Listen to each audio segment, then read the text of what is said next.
Okay, it's live. Shalom, everyone. David Sidman, editor of Israel 365 News, here with the Adam most Elliott. prolific Mueller writer on the internet, Eliyahu Adam Berkowitz. We are about to go live with our man on the Ukraine-Belarus border, Josh Wander. We're just waiting for him. But as we wait, I let's just just want get to it. correct one thing. Is he on the Belarus border or is he on Moldova? Oh, sorry, you're right. Moldova border. Belarus All is those, all not those a Eastern nice not a nice What? place to be Yeah, these days. all, Not all the for all the all of the former USSR states are one big blur to me. So excuse me for being such an American about it. But we're expecting him soon. But just to update you, Israel 365 News has dispatched Josh Wander on both a fact-finding mission and a rescue mission. Our goal is to provide for the needs of all of the Jewish refugees in the Ukraine and to try to ultimately bring them home to Israel as prophesied in the Bible by, of course, among them Isaiah, Jeremiah, who originally prophesied that the Jewish people will be dispersed and then reunited in Israel from the four corners of the earth. And we at Israel 365 see this war as a ripe opportunity to get those Jews back to Israel. if I can add something, you touched on a point, and it's so incredibly important. I was speaking to with Rabbi Pinchas Winston today, and he said the cool thing about looking at the news from a prophetic perspective is you know what's going to happen. It's not a question of what's going to happen; it's a question of when, whether or not you see it, and how you fit into it. So we knew that all this was going to happen. Rabbi Michael Freund, who runs Shavei Israel and brings Jews back from all over the world, he said that when the Jews are coming back from um, from The Ukraine and other, diaspora. that's from anywhere from the diaspora. But even if it's like a horrible situation like this is also the prophetic ingathering of the exiles. We would like to think that the ingathering of the exiles is Jews grabbing tambourines, dancing in, getting a plane ticket at the travel agent and dancing off the plane. No, not always. Not always. Sometimes a person on some strange corner of the world will suddenly find out that he's Jewish, never knowing it, and he comes home to Israel. Other times, people will be running for their lives. Other times, any form it takes, any person it involves, that's the prophetic ingathering of the exiles, and that's what we're looking at right now. We're The Israeli government is expecting 10,000 Jews, and it could be more.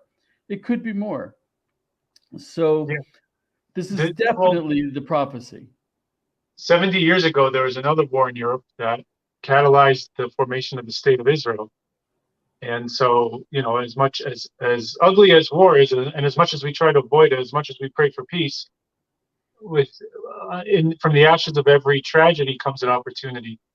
And at Israel 365, we're trying to exploit that opportunity to complete what we started, which was to bring some of the Jews from Europe back to Israel. And this war could easily proliferate. I mean, Putin is subtly threatening to go nuclear, and and I think Moldova or Belarus, one of those countries, has also hinted that they're going to no longer be nuclear neutral. And Belarus, any Belarus. Belarus, yeah, They actually passed a law. They changed their laws so that they will now be nuclear capable and ready to help Russia. yeah, and Um, if anything will motivate the Jewish people stuck there to move to Israel, it's probably a looming nuclear war that is about to happen, that could potentially happen, or not even go to Israel, at least have faith in God. Is, when there's a nuclear war looming over your head, that if that doesn't turn you back to God, I don't know what will. And so that's kind of our hope, because when you turn back to God, you read His Bible, and you read His Bible, you read that it says that the Jewish people are supposed to be living in Israel, and that they will go back to living in Israel from the four corners of the earth. And that's what we're hoping for, and that's why Israel 365 is accepting donations. If you go to our go to our news site. You can see any article. You can just scroll to the bottom. You'll see that there's an opportunity to donate to help not only supply the Jewish refugees in the Ukraine with food, shelter, medical needs, but also to build relationships and convince them and also pay for their ticket to Israel, where we believe they belong. When you're talking about the prophecies, yes, it's also the ingathering of the exiles. And also, I've taken a lot of flack from people. They keep saying, oh, you've been talking about Gog and Magog for years, enough already. Well, no one's saying that to me now. People are around the world are deeply concerned. There have been several things recently that I used to write a story about, some kind of an appearance of a plague from Egypt happening in some corner of the world, or something like that. Rabbi Yosef Berger, he pointed out that the world is actually becoming united in ways that it's never been united before. We're really coming closer and closer to a state of God is one and his name is one. Everyone in the world experienced the coronavirus. Every single person in the world knew what it was about. And with the internet, we're really united in a way we've never been united before. Who would have cared about Ukraine a couple years ago? It's one country in Europe, former Soviet Union. Who cares?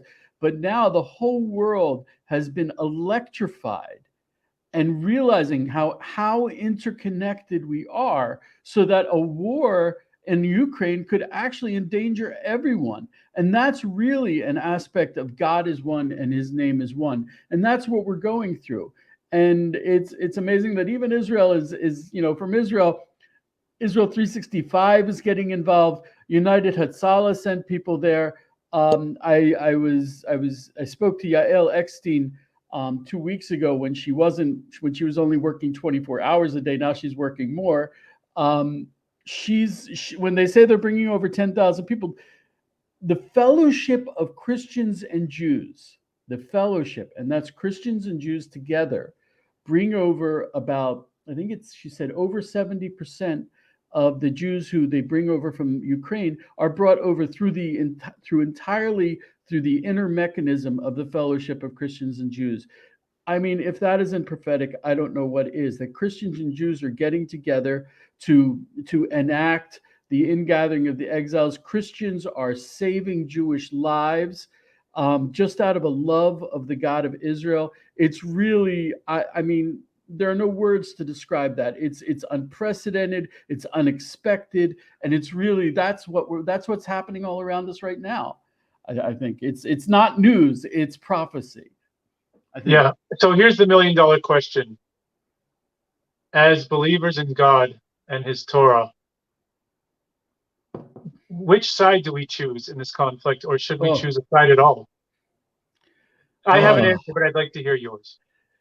Okay. No, well, it's why did you have to hit me with that right away? Because I've been struggling with that since the conflict broke out. It's not a simple question because I've been to Ukraine 3 times because I was very into the Breslov branch of Hasidic Judaism. There's a tradition to go to the graveside of Rebbe Nachman, who's buried in Uman in Ukraine. I've been there 3 times. And I mean, we would do Tashlich, which is what you do in Rosh Hashanah, and you throw crumbs into a lake. And I'm looking at the lake knowing that they've been murdering Jews in that lake for hundreds of years. Ukraine has a horrible, horrible history with Jews. When the Nazis showed up, they didn't have much work to do. Actually, I might have some statistics on that. Okay. Would you like to hear? Sure. Okay. In February of 1905, a pogrom occurred in Ukraine in which the Ukrainian people slaughtered 300 Jews and injured thousands more. Another pogrom occurred in Ekaterinsolov, during which the Ukrainians' finest murdered 120 Jews. In 64 cities, Odessa, Ekaterinsolov, Kiev, Simferopol, Romny, Kremenchuk, Mykolaiv, Chernigov, Kamenice-Podolsky, and Elif-Svadograd. Those are all cities in the Ukraine. And in 626 villages in the Ukraine, the pogroms lasted for several days. This is all in the Ukraine. The Ukrainian murderers who slaughtered Jews were proud train workers, traders, and local shop artisans and industrialists. During the Russian Civil War between 1918 and 1921, Ukrainians' proudest sons continued to murder Jews. A total of 1,236 violent incidents against Jews occurred in 524 towns in the Ukraine. The estimates number of killed range between 30,000 and 60,000, just pogrom. We're not talking about the Holocaust. These are pogroms. No, this is before that. Yeah. Of the recorded 1,236 pogroms, 493 were carried out by Ukrainian People's Republic soldiers under the command of Simon Petliura, 307 by independent Ukrainian warlords, and 213 by Denikin's army. The Ukrainian people were delighted to help the German people murder Jews during the Holocaust. In 1941, Operation Barbarossa destroyed the Jewish population of Ukraine and reduced it from 870,000 to 17,000. The German massacres could not have been accomplished without the aid of the local Ukrainian population, because the Germans lacked the manpower to reach all the communities that were annihilated, especially in the remote villages. The nationalist OUN Bandera faction of the Ukrainian insurgent army openly advocated violence against Jews. In August 1941, at its second Congress in Krakow, OUNB embraced anti-Semitism. 20 so-called foreign nationalities were listed as enemies of Ukraine. Jews were first. The resolution stated OUN combats the Jews as the prop of the Muscovite Bolshevik regime. On September 1st, 1941, Ukrainian language newspaper Volyn wrote, "The element that settled our cities, Jews, must disappear completely from our cities. The Jewish problem is already in the process of being solved." So what I want to point out is before World War II, Ukraine was considered the breadbasket of Europe, just like America is like the breadbasket of the world with all the fields and fields of golden grain. And that was the Ukraine. When I was there, it shocked me. They have just flat land that's chocolate brown soil. You don't have to do anything, and all the rain and water you could possibly want. And when I was there, the people were their fingernails were white because all they were eating was turnips and cabbage, because they didn't know how to grow.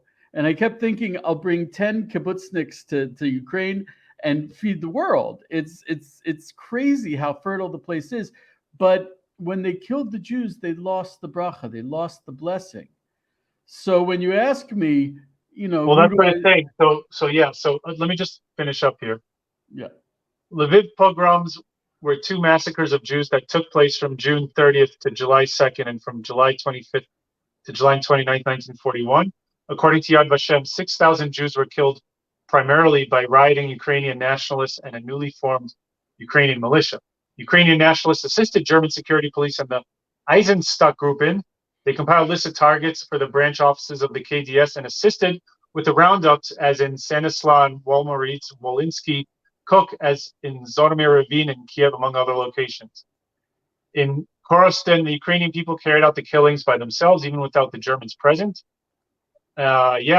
So Ukraine has a pretty rich history of violent anti-Semitism, and it's interesting because each side is accusing the other of being Nazis.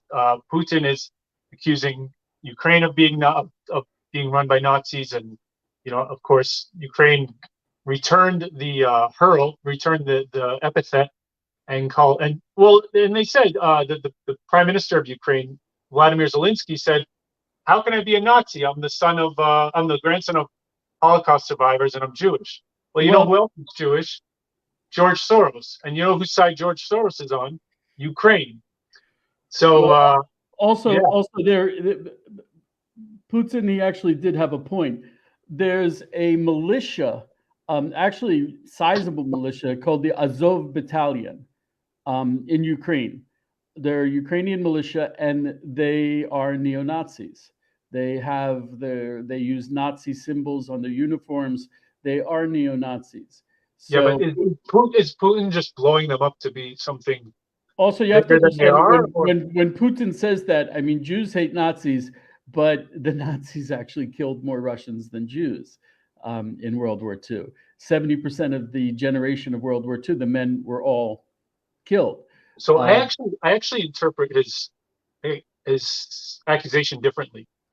When mhm. Putin said Nazis are taking over Ukraine, I think he's talking about the European Union. I think he's talking about the European Union because what is Maybe. the European Union is basically a realization of Hitler's dream. Hitler always wanted to unite Europe, and the European Union is doing that. And they they're obviously extreme. They're probably the most anti-Semitic, anti-Israel body governing body in Europe. Not that Russia is great. Russia is, Russia is. I wouldn't say Russia is ideologically one way or the other on Israel. I think they do what's expedient for them. They happen to treat the Jews very well now. Putin actually treats the Jews very well. If I I can, mean, if so I does can, Zelensky, but if I can everyone. translate, if I can translate that, David, for our Christian listeners, um, you might be saying that Putin looks at the EU and in his own non-religious way, he sees the Antichrist. He sees a new world order, which is very Antichrist territory. Yeah, and but he also wants he also I could definitely hear that. yeah, and I mean he does want to reunite. I think he does want to reunite the Soviet Union, and Ukraine is kind of the crown jewel. Ukraine is the crown jewel of what was once the Soviet Union, and it makes sense that he wants it. But I think Putin makes some good points. I think the media and not only the media but the Western world is incredibly biased. Um, countries like America and England and all these Western countries and their media lapdogs are a little too anti-Putin for me to immediately take sides. Meaning, yes, it doesn't look good that Putin is the aggressor and that he invaded Ukraine, but these same, mainstream media outlets and governments, championed America when they invaded Iraq or Libya or the coalition of the willing. But if Putin invades Ukraine, all of a sudden he's this monster, and everyone's kind of lionizing Ukraine and Zelensky for dressing up in camouflage, um, portraying the Ukrainians as these kind of like defiant warriors, risking their lives for their homeland without showing one Russian soldier or nothing from the Russian side really. I don't think the Russian side has received any press at all, um, and it's just kind of and that's the kind of thing that makes me suspect because it's the same media that's been kind of pushing all the fake news about COVID and the vaccines, and now if they're when the media and the governments unite and they're a little and they're suddenly gung ho about one side, it kind of makes me skeptical and makes me want to side with Russia. I don't think Russia's case for this war is that strong, but it's not that weak either. Meaning, Ukraine used to be part of Russia, and Russia doesn't see a reason why Ukraine should be its own independent country. Most of it, most of the people there are their grandparents are they're ethnically Russian, and I don't think that their day-to-day lives would change much if it was suddenly run by Putin instead of Zelensky. But and he sees Russia always kind of treated Ukraine like his own puppet state, like his own colony. And when the influence of the Western European culture starts to infect the Ukraine, and Ukraine wants to join NATO and the European Union, Putin sees himself losing what he believes is still his. And it was still his, and it doesn't. And the only reason it's not his anymore is because, you know, some Europeans just some people just decided to kind of carve it out into a different. what you're Um, what you're saying is not science fiction. Someone is one of the amazing things is that Ukraine still has internet thanks to Elon Musk, and as a result, there are Putin did not want that because a lot of pictures are getting out, and some of the pictures that are getting out are Russian tanks flying Soviet Union flags, which is bizarre that's like American tanks flying the rebel flag. Yeah, it's insane. But and he has hinted that he sees these regions as Russian, and he's worked towards that by helping separatists who wanted to separate from Ukraine. I'm just Yeah, also I mean, if I get there's it. I mean, it's like it reminds me a little bit of. Let's put it this way: Russia and Ukraine have more in common than Quebec and the rest of Canada. hmm. Just to put Two it into perspective. two points. One is the Israeli Foreign Ministry is reporting that there may have been an Israeli who was shot and killed in the Ukrainian city of Bila Tserkova, which is 84 kilometers south of Kiev. Um, so we're waiting to hear about that. Well, He, our guy on the board, Josh, seems to have problems with reception. yeah. So I think what I'll do is I'm going to sign off, and we'll try to continue it, or I'll try to continue it when we can get Josh. Actually, what I'd like to suggest also is anyone who's joined us, we're going to try to do this again tomorrow at this time at 6 o'clock Israeli time, whatever that means for wherever you are. We started today at 6, and this is live. This is coming from the border of Ukraine, so technical. Oh wait, Josh is trying to get in. I see him trying to get in. Uh, Come on, and, let's go, Josh. wow. Oh, we Hi got him. there. There he is, the hero, my hero, Josh. Josh Wander right now is on the border of Ukraine, reporting to us live. You can see him. Josh, you look Yes. cold. You look cold, It is Josh. very cold. It is very cold, which makes the situation that much worse. And as you can see, there are many refugees that are all around me here. I don't know if you can see that. They're all coming over the border, and the fact that it's cold just means that they are in dire need of shelter as soon as possible. Otherwise, this can really lead to a humanitarian crisis as hundreds and even thousands start to pour over the border to escape the war-torn Ukraine.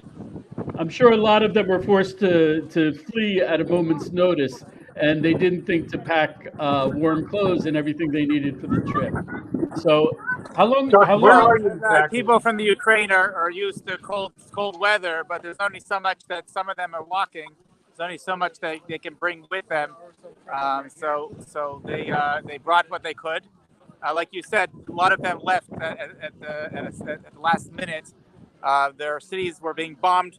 We're not far from Odessa right now, and we just spoke to some refugees that came over, Israelis, and they told us that they're bombing Odessa, and they have family in Israel that have been trying to convince them to leave for a while now, but they kept saying it's gonna pass, and last night they decided that they couldn't stay any longer, and they got up and they spent the whole day traveling here, and they finally got to the border and managed to cross over, and they are now on their way, hopefully, to Israel after we help them out here. Amazing. That's There's amazing. there are And six. that's thanks to donations that were given to Israel 365. Where exactly are you? You kind of explain to the people at home where you are and what's going on over there. So there are a number of borders that from the Ukraine. There are a number of borders in general, and those borders enter into many different countries. I'm in Moldova right now, in the southern part of Moldova. Like I said, it's closest to the Ukrainian city of Odessa, and there are two border crossings here, and they're open 24/7, and there are, like I said, hundreds of refugees that are crossing over. Many women and children. There is a ban from men that are between 18 and 60, Ukrainian men, leaving the country. So they're all being drafted into the army to fight against the Russians. and therefore they're only the families are leaving without them. They're leaving with, like I said, with whatever's on their back, with a minimal amount of supplies, and we're here trying to help them with whatever their needs are, whether it be food, shelter, food, water, all the things that they may need. We have medical supplies. There is a whole delegation from United Hatzalah. I believe it's the first both physical and trauma, psychotrauma units that came here to help the people. It's made an incredible impact to see for all these people, all these refugees that are coming over to see Israel as again on the front lines. Israel is always the first ones. I think we're losing him. I just want to add, Josh Wander, I am in awe of him. He's a dear friend of mine. When there were hurricanes in Texas a couple of years ago, Josh went to Texas to help out, and that was not Jewish, not Christian. They were there to help.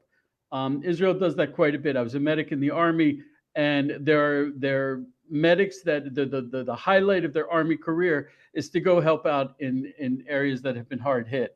One of the beautiful things, as David pointed out, is through the amazing tools we've been given in our age, people have been incredibly generous. It's literally saving lives in so many ways. People giving generously, and these gifts are going for what Josh was describing: psychotrauma, medicine, food. People are running away. It's the middle of the winter there, you saw, and they don't have any clothes. Crisis in the middle of winter in Belarus, in Moldova. You know, it's it must be insane. I mean, I wonder if I imagine they're just letting everyone in. There's probably no border restrictions, right? I wonder. I wanted to ask Josh that, but I guess we lost him. Yeah. I mean, it's amazing. It's 4 degrees Celsius in Moldova right now. Fahrenheit. We have Americans on the line. Oh, Fahrenheit. Okay.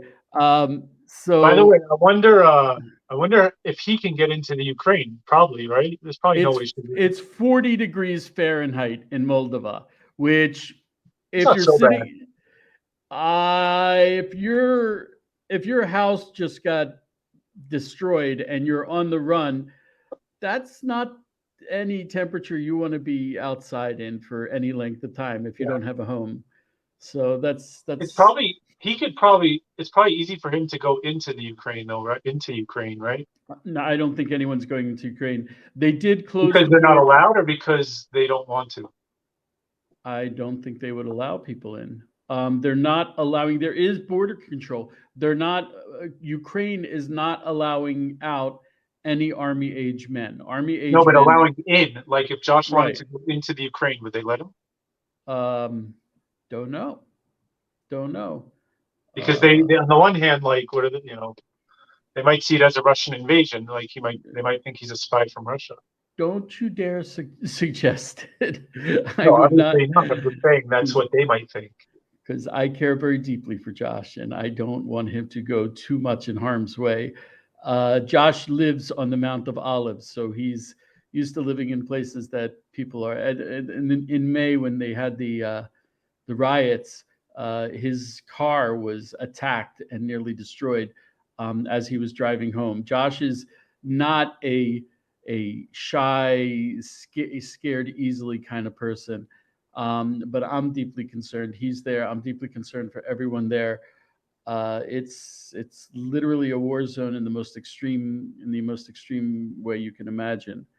And really, I mean, it's amazing. We've never had anything like this where people can get together, and people gave money on Sunday, and the next day, the fruits of their generosity were already being distributed to the people there. It's a huge blessing. That's the best way you can help, is prayers and charity. We're giving people that opportunity around the world to donate. you can go on just about any article on Russia and Ukraine on the news site, on Israel 365 news site. If you scroll down to the bottom, we have boxes where you can donate to. Obviously, prayers are always can never hurt, which is something that we're all doing here in Israel. Actually, the chief rabbi of the Ukraine of Ukraine called on joint Christian. He called on all the Christians and Jews to join together in prayer. He actually asked, I believe it was Psalm 31. Let me just double check. Yep, he requested from everyone to pray Psalm 31, and there was a. Why don't you tell us what Psalm 31 says? Okay. You have that available? I'll get it in 1 minute through the wonders of internet. And there were Jews and Christians praying together. There are Christians who were praying in shelters, Jews who were praying in shelters. It's a beautiful thing. So if everyone can open up their Psalms to Psalms 31. Let's end it on this note. We'll end the show with a prayer, with reciting Psalms. Okay, we can. I'll read it first in Hebrew. Well, actually, it's very, very long, so I'm not going to read it in Hebrew.